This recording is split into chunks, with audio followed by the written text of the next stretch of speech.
Hey guys, and welcome to my podcast. My name is Mohavi Ratau. Funny thing about me is that every time I tell people who I am, they actually give me the bent eyebrow and the bombastic side eye. Like, Mojave, what is that? Where are you from? Are you from Venda? Are you from the Middle East? Are you lost? Are you crazy? Are you okay? Have you eaten? Stuff like that. So yeah, it's Mohavi Ratau. So it's Mojave Ratau, and on this podcast we talk about technology, how technology affects our daily lives, how we move, how we talk to people, how we connect with people, how we travel, how we do work. We talk about how technology is taking away the normal copywriter. If there's copywriters who are listening today, give me a shout, tell me how you feel, tell me how this whole thing has changed the way you interact with your customers. Because I understand right now there's a website called copy.ai. So I can go on that website right now and it can write me copy that I can use on my Instagram, that I can use on my articles, I can use on my Facebook, whatever you would normally have to reach out to a professional copywriter to make a copy for you. But then now there's new technology that uses machine learning, that uses AI. It automates the entire process. Although it saves a lot of money, but at the same time, a lot of people are going out of jobs. So yeah, we talk about stuff like that. We talk about how this technology impacts us in South Africa.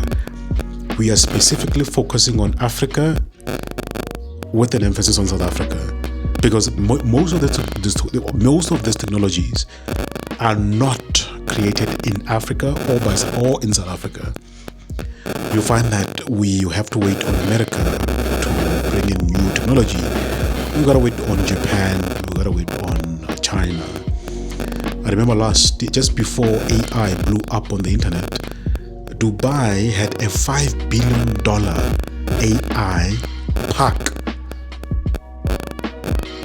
I think it was Japan. Dubai also had it. Japan also followed suit. So immediately when I saw that, I was like, okay, now we see where the world is going now. AI is gonna take over. And when you speak to people on the street, they still don't understand what AI is or how it's going to impact their lives. And those are the people who it's going to impact the most. Hopefully it might impact them positively, which is the whole intention of the whole automation. So it would have been a lovely, wonderful experience if most of these technologies came from Africa. Imagine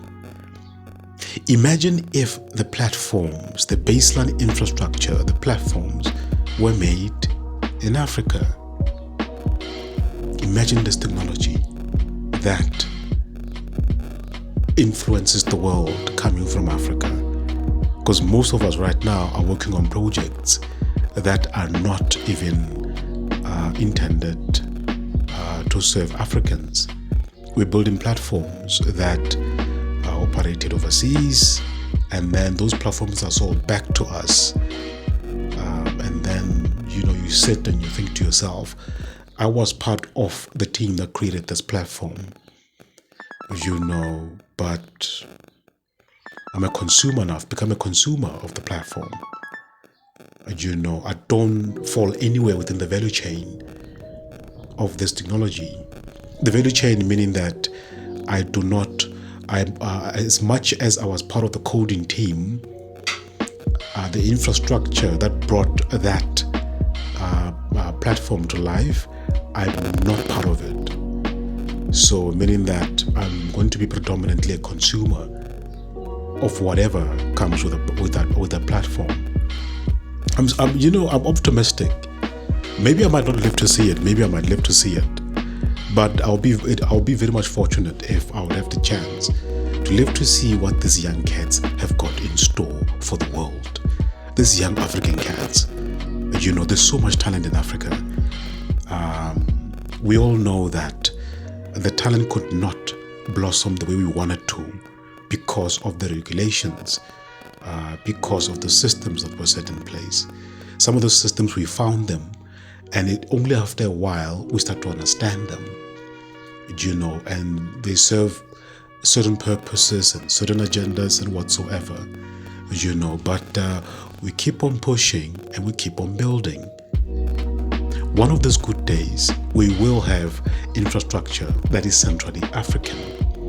I see the guys at African Union, they're making strides in creating an African bank. And I'm like, okay, cool. But then you look at the major shareholders of that bank, it's predominantly international folks who even put legislations or systems that hinder a lot of the innovation that comes from Africa. And then you wonder to yourself, then something is up here. There's a reason why they are so invested in keeping this continent at a lower vibration. But you can't keep people down forever. So I'm anticipating and I'm excited to see what we can come up with to just blow the world's mind. Let's show the world what we can do. We've done it before. We've done it before. We come from a long lineage of kings and queens and innovators and leaders and all of that. Things got messed up along the way. People sold out, and we find ourselves in the situation as a new generation. But things will get better. So that's what we talk about here on this podcast. I hope you enjoyed this few minutes with me, and do not worry, I'll be back, and we will get on to some crazy, weird, and wonderful technology within that is impacting our lives in Africa.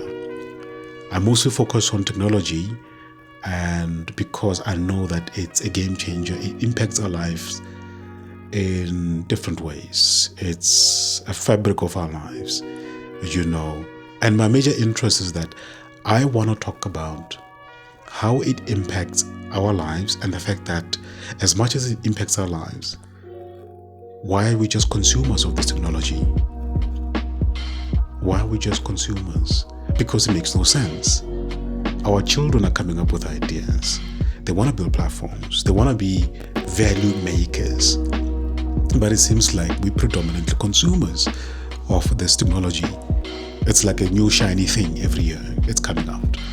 You go on YouTube, you try to watch a video. There's a new guy with a new concept. Hey, download my platform for $67. You can create as many videos as you want. Second one, how to automate your business in 6 easy steps. The third one, how to do this and this and this. And all of these folks are all international people. So you even see your targeting on YouTube, you're targeted as a consumer, not a maker. You go on Google. When you search on Google, the ads that come your way are ads suited for a consumer, even Facebook and the rest. So I'm saying, I'm coming out and I'm saying, why are we just targeted as consumers of this technology? Because we are much more. We are way, way much more. Let's talk about the systems. Let's talk about what we can add to this value chain.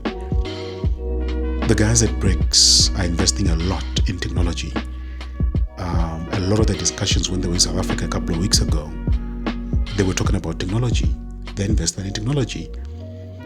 Jack Ma, the founder of Alibaba, was talking about the same thing. He wants a larger footprint for Alibaba.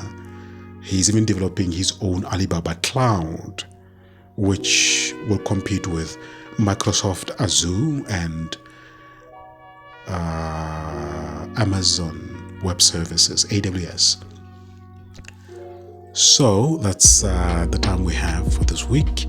Coming back again on Tuesday to pick up where we left off. So stay cool, stay tacky, stay whatever, stay warm. No, you can't stay warm. It's hot in South Africa. It's very hot in South Africa. So I'll see you on Tuesday, Takis, and thank you so much for just taking the time to listen to this person, to the stranger who's coming in and saying, I care about you and I'm asking those questions because I'm concerned. Our future is at stake also. So I'll see you on Monday. I'll see you on Tuesday.